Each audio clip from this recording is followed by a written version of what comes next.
யூதேயாவில் வாழ்ந்த ஆசாரியர் ஜக்கரியா மற்றும் அவரது மனைவி எலிசபெத் இருவரும் தேவபக்தியுடன் வாழ்ந்தவர்கள். ஆனால் அவர்கள் வயது முதிர்ந்தும் குழந்தையில்லாமல் இருந்தனர். ஒருநாள் சக்கரியா ஆலயத்தில் ஊழியம் செய்யும்போது தேவதூதன் கப்ரியேல் அவருக்கு தோன்றி, உன் ஜெபம் கேட்கப்பட்டது. உன் மனைவி ஒரு மகனைப் பெறுவாள். அவனுக்கு யோவான் என்று பெயர் வைப்பாய். அவன் தேவனுடைய வழியை ஆயத்தப்படுத்துவான் என்றார்.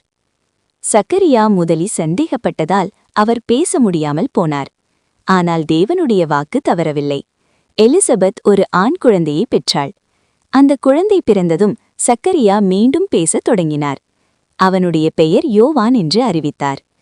யோவான் வளர வளர அவர் உலக இன்பங்களை நாடவில்லை.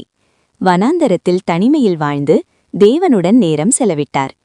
அவர் ஒட்டக முடியுடை அணிந்து இடுப்பில் தோள்பட்டை கட்டி வண்டுகளும் காட்டுத்தேனும் உணவாக எடுத்தார்.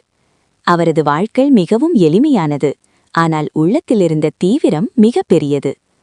அவர் மக்கள் முன் நின்று உரக்க கூப்பிட்டார், மனம் திரும்புங்கள், பரலோக ராஜ்யம் நெருங்கி வந்துள்ளது. அவரது வார்த்தைகள் மக்களின் இதயத்தை தொட்டது.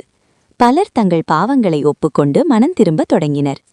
யோவான் ஜார்டன் நதிக்கரையில் நின்று மனம் திரும்பியவர்களுக்கு திருமுழுக்கு கொடுத்தார். அது பாவங்களை விட்டு புதிய வாழ்க்கை தொடங்கும் அடையாளமாக இருந்தது. பலர் தூரத்திலிருந்து வந்து அவரது போதனையை கேட்டனர். அவர் வெளிப்படையாக பேசினார், பொய்யை கண்டித்தார், உண்மையை துணிவுடன் அறிவித்தார். ஒரு நாள் கூட்டத்தில் ஒரு அமைதியான மனிதர் நின்றிருந்தார். அவர்தான் ஜீசஸ்.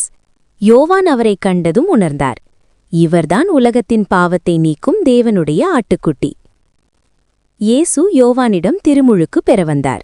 யோவான் தன்னை தகுதியற்றவனாக எண்ணினார். ஆனால் இயேசு தேவனுடைய சித்தம் நிறைவேற வேண்டும் என்றார். யோவான் இயேசுவை நீரில் மூழ்கடித்தபோது வானம் திறந்தது. பரிசுத்த ஆவி புறாவைப் போல இறங்கியது. வானத்திலிருந்து ஒரு சத்தம், இவர் என் பிரியமான குமாரன், இவரில் நான் பிரியப்படுகிறேன்.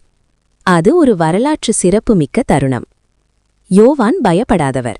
அந்நாளில் ஆட்சி செய்த ஹெரட் ஆன்டிபஸ் அவர்களின் தவறான வாழ்வை வெளிப்படையாக கண்டித்தார். இதனால் அவர் சிறையில் அடைக்கப்பட்டார்.